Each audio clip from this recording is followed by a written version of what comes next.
गोदी मीडिया को चुनौती दे रहे असली पत्रकार मित्रों, अगर पत्रकारिता आज जिंदा है भारत के अंदर तो आपकी वजह से जिंदा है। काश आप नहीं होते तो आज हम जो दिल्ली के रामलीला के मैदान में 2 दिनों से दहाड़ रहे हैं, आवाज बाहर नहीं जाती, देश के 125 करोड़ लोगों में 110 करोड़ हमारे मूल निवासियों तक नहीं पहुंचता। इसलिए मैं दिल के गहराइयों से आपको बधाई देता हूं, मुबारकबाद देता हूं। समय समाप्त हो गया है। आखिरी समय में अध्यक्ष जी ने कुछ समय दिया है और इस समय भाषण देने का भी अब नहीं बचा है।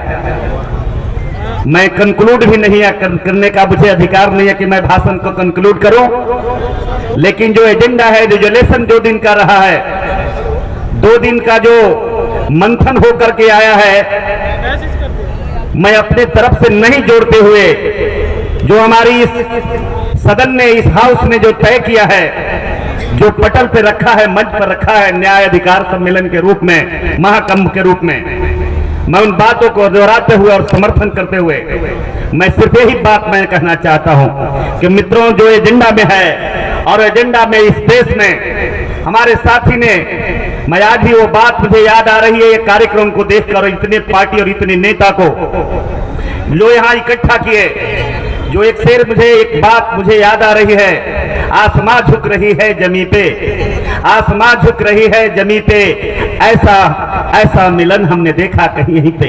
ये कार्यक्रम देखकर मुझे लगा कि ये बिल्कुल, ये जो आंदोलन है ओबीसी का, एससी का, एसटी का, एनटी और डीएनटी का, ये बिल्कुल क्रांति का रास्ता पकड़ रहा है। 24 घंटा आंदोलन में पत्रकारों को खड़ा रहना मुस्तैदी के साथ, 24 घंटा इतने सारे नेता और कार्यकर्ता तपती धूप में अड़े रहना, ये बिल्कुल संकेत दे रहा है कि आने वाला समय में, आने वाला जो समय होगा, ये रामलीला का मैदान नहीं होगा।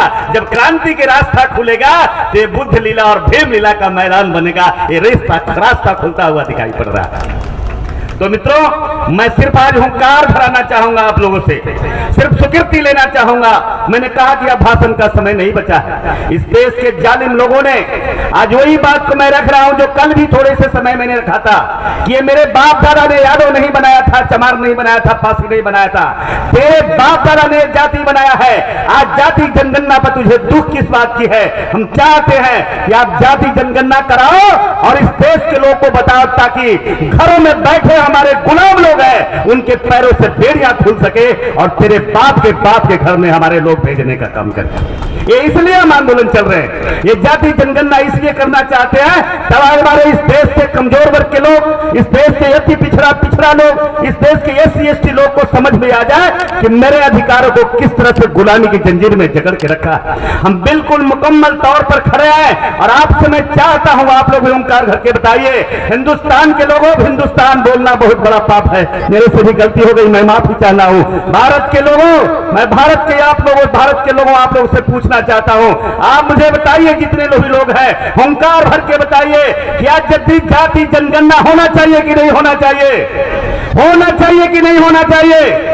जाति जनगणना होना चाहिए। और मैं कहता हूं, ये जाति जनगणना तभी होगी जब इस देश में बेईमानी से देश के लोकतंत्र और इस देश के जनादेश को हत्या करके आज इस देश के सत्ता पर जो बैठा है आरएसएस मुखौटा बन करके, उसे सत्ता से हटाना पड़ेगा। और इस सत्ता से तभी हटेगा जब ईवीएम से भारत में नहीं, बैलेट से चुनाव होगा, तभी इस देश में सत्ता हमारी आएगी, तो हम जनगणना करा पाएंगे।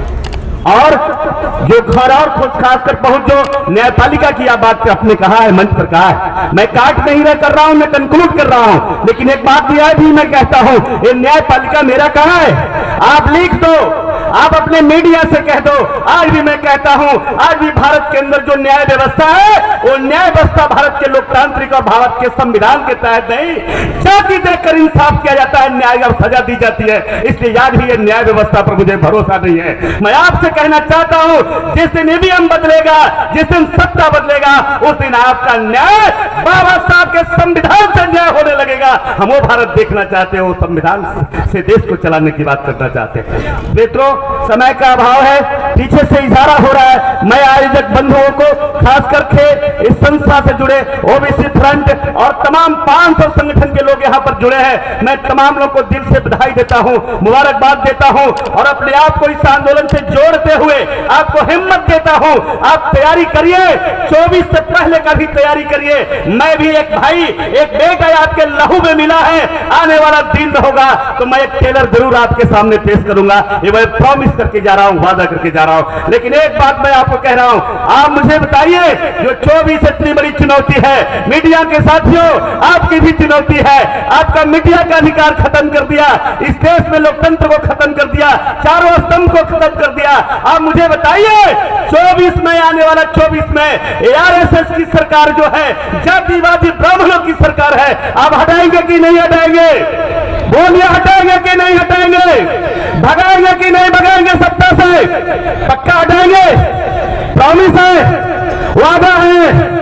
एक गाना सुना था, वादा किया तो, बोलिए ऊंची आवाज में, वादा किया तो, वादा किया तो। मीडिया के लोगों एक संदेश दे दो और हम हुंकार भर रहे हैं। मेरे साथी ने अभी कहा था, कुछ सही क्षण पहले कहा था, जिस दिन 10 लाख लोग भारत के अंदर जेल का यात्रा की तैयारी कर लेगा, उस दिन ये गोदी मीडिया में बैठे लोग ये मोदी का चेहरा नहीं दिखाई पाएंगे। इतना काला हो जाएगा कि दुनिया की सारी रोशनी से नहा दोगे तो सफेद नहीं दिखाई देगा। इसलिए मेरे मित्रों, तैयारी करो, हतोत्साहित नहीं करो।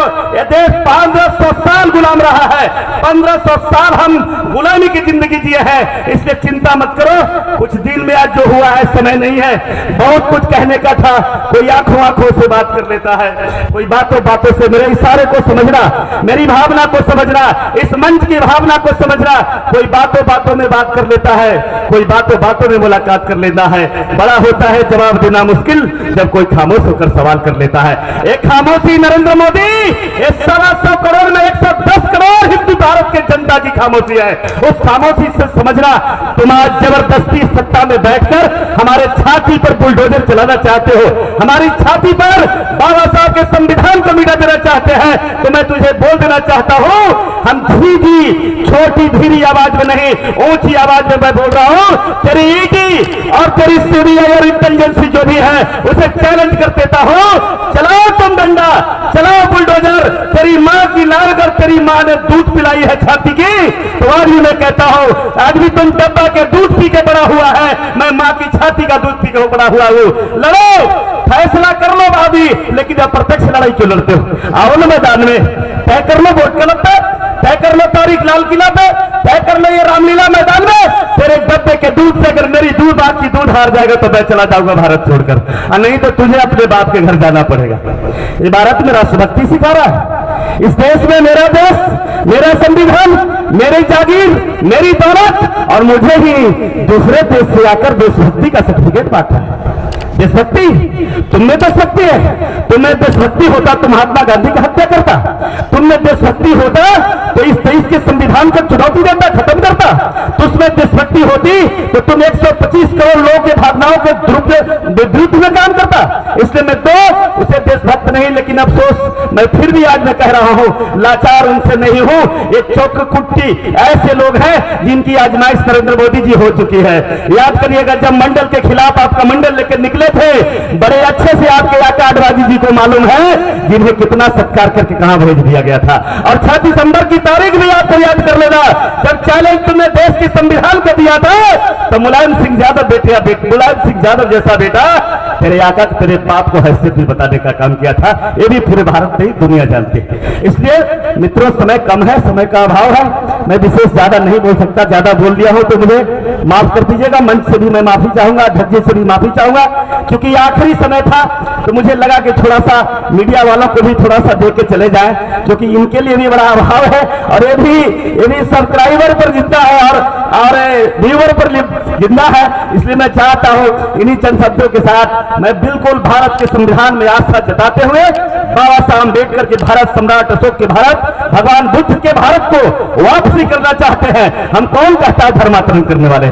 मीडिया में न्यूज चलाता है धर्मांतरण लोग कर रहे हैं। अरे धर्मांतरण तुमने किया है, तुम करोगे, लेकिन ये हम इस देश में, भारत बुद्ध का देश है, भारत बाबा साहब के देश है, हम अपने घर में वापस जा रहे हैं। मुझे धर्मांतरण करने की जरूरत नहीं है, मुझे नसीहत धर्मांतरण की नहीं लेनी। इन्हीं चंद बातों के साथ मैं अपनी वाणी से विराम लगाते हुए जय हिंद, जय भारत, जय संविधान, जय बाबा साहब भीमराव अम्बेडकर। अब एक बार फिर से मैं बोलना चाहूंगा, आप लोग जोरदार आवाज लगाइएगा, बाबा साहब अम्बेडकर अमर रहे। जोरदार आवाज में, बाबा साहब अम्बेडकर अमर रहे, बाबा साहब अम्बेडकर अमर रहे। बाबा साहब मिशन पूरा करेगा भारत देश। बाबा साहब निधान जो दिशा न पूरा, बाबा साहब निधान दूरा।